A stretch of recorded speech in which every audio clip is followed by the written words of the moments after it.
No, hold on. This is 5 minutes funnier.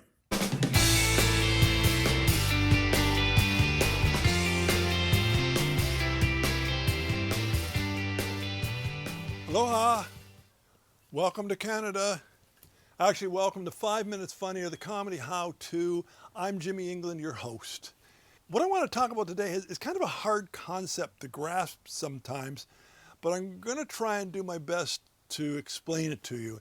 And what I want to talk about is when you should tell a story right through and keep yourself in the story the whole way, and when you should tell a story and take yourself outside of the story to make comments on it as the story progresses. Now, I don't want you to get the idea that I'm saying that you should be doing one way or the other. I am not, because both approaches are completely valid.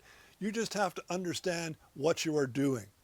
In essence, when you're telling a story that you're inside of and you're keeping to it, you're telling the story in the first person.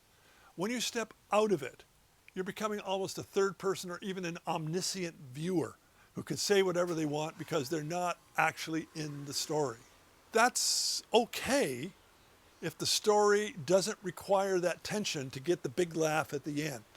But if it's going to get in the way of the story, you have to back off and say nothing and let the story carry itself. You have to decide how much confidence you have in the story that you're telling to get laughs. Are you going to get those little laughs along the way that are slowly building?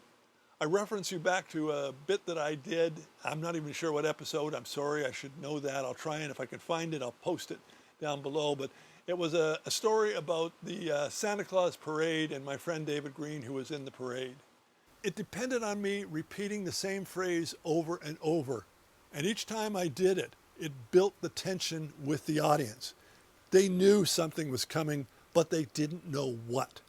It was very important that that happened and we moved the story along that way. If I had stopped, if I had stepped outside to say, isn't this silly? Well, this was going on over here, or this was going on over there, it wouldn't have worked. It would have spoiled the whole effect of the story because it required that tension.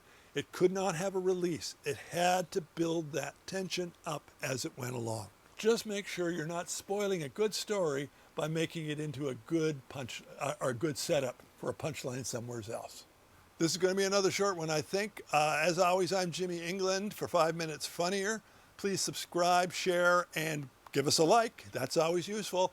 And of course, as always, stay funny, everybody.